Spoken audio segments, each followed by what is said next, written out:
साथियों नमस्कार, मैं हूं राकेश और आप देख रहे हैं मीडिया यूपी 61। आज हम दिव्य लोक आश्रम श्री पूजन बाबा के दरबार में है और आज हमारे बीच में राजेश चौबे जी हैं। आइए इनसे जानने का प्रयास करते हैं।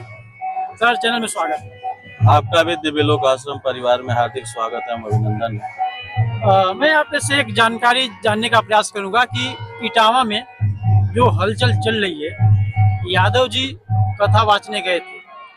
क्या यादव का कथा वाचना सही या गलत?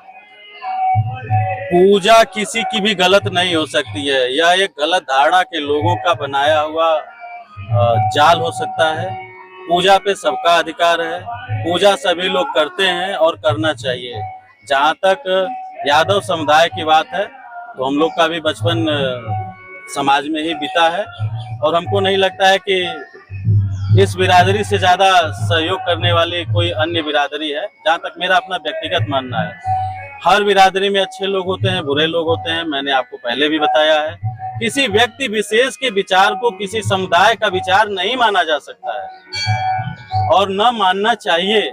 अगर हम भारत में रहते हैं तो वसुधैव कुटुंबकम की बात को याद रखना चाहिए। हमारे ऋषि मुनि, हमारे जितने महान लोग हुए, किसी ने भी हिंसा का मार्ग अपनाने का कोई वो नहीं बताया। किसी व्यक्ति के कह देने से, एक व्यक्ति से न कोई समुदाय गलत हो जाएगा, न ब्राह्मण समुदाय गलत हो जाएगा, न यादव समुदाय गलत हो जाएगा। इसके लिए उस प्रकरण को ही समझना पड़ेगा कि आपको चीजें जैसी दिखेंगी वैसी होंगी नहीं। तो ये शासन प्रशासन का मामला है। हम लोगों को अपना भाईचारा बना के रखना चाहिए, सौहार्द बना के रखना चाहिए आपसे, और इसमें किसी प्रकार की कोई राजनीति नहीं होनी चाहिए। सभी लोग अच्छे हैं।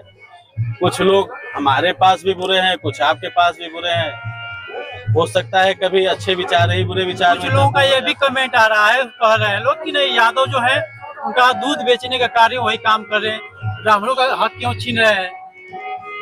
नहीं, किसी का हक कोई नहीं छीन सकता है। देखिए, बदलते समाज में, बदलते परिवेश में हर व्यक्ति को ये हक है कि वो अपने व्यक्तिगत विकास के लिए सारी सीमाओं को पार कर सकता है। वह मेहनत जितनी करेगा, सफलता उतनी उसको मिलेगी। हर व्यक्ति को मेहनत करने का अधिकार है। दूध बेचना, चाहे कथा करना या मजदूरी करना, यह किसी के माथे पे नहीं लिखा है। जो जिस लायक है वो काम करता है। कल उनकी इच्छा थी वो दूध बेचते थे, आज उनकी इच्छा है वो ठेकेदारी करेंगे, नौकरी करेंगे, व्यवसाय करेंगे। कल हमारे पूर्वज पूजा करते थे, आज हमारी इच्छा है हम पूजा नहीं करेंगे। यह थोपा नहीं जा सकता है और इस समाज को किसी बंधन में कोई बांध के नहीं रख सकता है। जिसकी जो इच्छा है वो करेगा। यह स्वतंत्र भारत है, इसमें इस तरह के विचारों के लिए कोई जगह नहीं। बाकी इसी बात के लेकर तो मार हो रही है इटावा में। नहीं, अब कोई मार नहीं हो रही है। देखिए, होता क्या है, हर समुदाय में लोग आग भड़काने का प्रयास करते हैं। अब आपको हम इसी आश्रम पे एक साल पीछे ले जाएं, यहाँ पे चोरी हुई थी, चोरी पकड़ी गई पुलिस के द्वारा, गिरफ्तारी की गई पुलिस के द्वारा और आक्रमण किया गया राजेश चौबे पे। यह कहाँ की सच्चाई थी? क्या कोई बिरादरी का कोई चोरी करेगा तो उसको कोई नहीं पकड़ेगा? उसके खिलाफ काम नहीं होगा? चोर तो चोर है। चोर तो चोर है ना, लेकिन चोर के साथ हजारों लोग आए थे कि नहीं आए थे उसके संरक्षण में? ये तो आप लोग भी उस समय थे, हमारी समझ में आप लोगों को भी जानकारी मिली होगी। हजारों लोग किसी पे आक्रमण करने चले आए बगैर जाने गोल बना के, तो ये समाज में लोग भड़काने का काम करते हैं। लेकिन हमें हनुमान जी की वो शिक्षाप्रद जो बात थी भीम के लिए, उसको याद रखनी चाहिए और किसी को भी भाईचारा बिगाड़ने का प्रयास नहीं करना चाहिए। प्रेम से रहिए, मुस्कुराते रहिए। आपके हिसाब से कि यदि आपके अंदर क्वालिटी है तो कोई भी कार्य कर सकते हैं, इसमें जाति कोई बाधा नहीं है। अरे, हमारे आश्रम पे सभी लोग पूजा करते हैं। यहाँ सभी, आप अगर इसकी जांच करना चाहें तो कर सकते हैं। यह हमारा मामला नहीं है कि हम इसको बताएं, लेकिन यहाँ पे हमारा बड़ा आश्रम है, यहाँ पे लाखों लोग आते हैं, लेकिन यहाँ तो किसी को मना नहीं किया जाता है। यहाँ सारे पुजारी भी आप पता करिए कौन कौन है बाबा जिसके अंदर। अरे भाई सुनिए, एक विडंबना देखिए, प्रभु शिव पूजन बाबा गुप्ता बिरादरी से हैं, तो कुछ लोग तो इनका भी विरोध करते थे। तो क्या ये महात्मा नहीं है, क्या ये त्रिकालदर्शी नहीं है?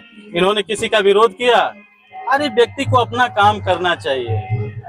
आप जैसे इस समय ऐसे युग में जी रहे हैं जहां आदरणीय प्रधानमंत्री की बातों को सुनिए, मुख्यमंत्री की बातों को सुनिए, जो आपके पास अच्छे अच्छे अध्ययनरत लोग हैं उनकी बातों को सुनिए।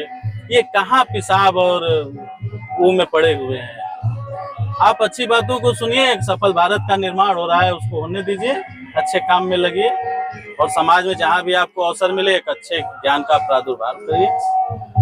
दोस्तों, यह रहा राजेश चौबे जी का शब्द और इन्होंने फाइनल कर दिया है कि सभी को अधिकार है स्वतंत्र भारत में पूजा पाठ करने का। तो बस वीडियो बस इतना ही, मिलते हैं अगले वीडियो में, तब तक के लिए जय हिंद जय भारत।